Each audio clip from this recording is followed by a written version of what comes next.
Ayuhal hadirun wal hadirat rahimakumullah. Berbicara tentang Isra dan Mi'raj, ini berbicara tentang sesuatu yang apabila sesuatu tersebut hancur di dalam hidup kita, maka hancur pula seluruh amal kita. Sesuatu itu apabila telah roboh di dalam kehidupan kita, maka akan roboh semua amal kita. Berbicara tentang Isra Mi'raj, berbicara tentang mahiyas shalah. Apa itu salat?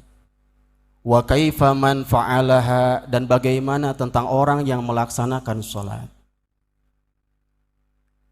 Jika orang berkata, ulama berfatwa bahwasanya kafir orang yang mengingkari kepada kewajiban salat, maka sama kafirnya jika orang tersebut mengingkari kepada adanya Isra wal Mi'rajnya Kanjeng Nabi Muhammad sallallahu alaihi wasallam. Karena Isra dan Mi'raj ini tidak bisa dipisahkan dari yang namanya salat. Allah Subhanahu wa taala mengajarkan kepada kita, ayuhal ahbab, di dalam Al-Qur'an jelas disebutkan, Allah menceritakan di dalam Al-Qur'an, subhanalladzi asra bi 'abdihi lailan minal masjidil haram ilal masjidil aqsa. Coba perhatikan kalimat ini. Ketika Allah sebelum menceritakan bagaimana Nabi Muhammad sallallahu alaihi wasallam diisrakan dan dimi'rajkan, apa kata pertama Allah cantumkan di dalam ayat ini? Kata apa yang Allah cantumkan sebelum Allah menceritakan bagaimana Allah menghikayatkan perjalanan jauh Nabi sallallahu alaihi wasallam? Subhana. Ini yang perlu kita pahami, saudara. Subhanalladzi, titik awal orang memahami Isra Mi'raj itu adalah subhanalladzi. Setelah itu baru bi'abdihi. Artinya kalau orang mau mengimani dengan seiman-imannya akan kejadian Isra Mi'raj ini, maka seyogianya dia mengenal dulu subhanalladzi, Maha suci Allah. Kalau dia mengenal Allah, telah tahu siapa Allah dengan seluruh kemampuannya, dengan seluruh kekuasaannya, dengan seluruh adikdayanya, maka niscaya tidak akan sedikit pun keraguan yang ada di dalam hatinya tentang seorang hamba yang diperjalankan dengan perjalanan yang begitu singkat melalui jarak tempuh yang begitu jauh. Pahami dulu subhanalladzi. Suci Allah dari semua kekurangannya. Suci Allah dari semua aib. Suci Allah dari semua keterbatasannya.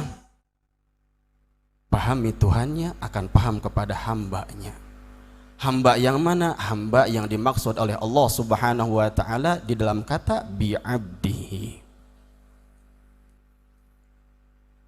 Maka kebanyakan keraguan yang terjadi di dalam hati-hati orang-orang yang tidak cinta atau bahkan mungkin yang mengaku umat Kanjeng Nabi Muhammad sallallahu alaihi wasallam meragukan akan terjadinya Isra wal Mi'raj ini, katanya itu lewat mimpi, katanya itu hanya dongeng belaka. Nauzubillah summa nauzubillah.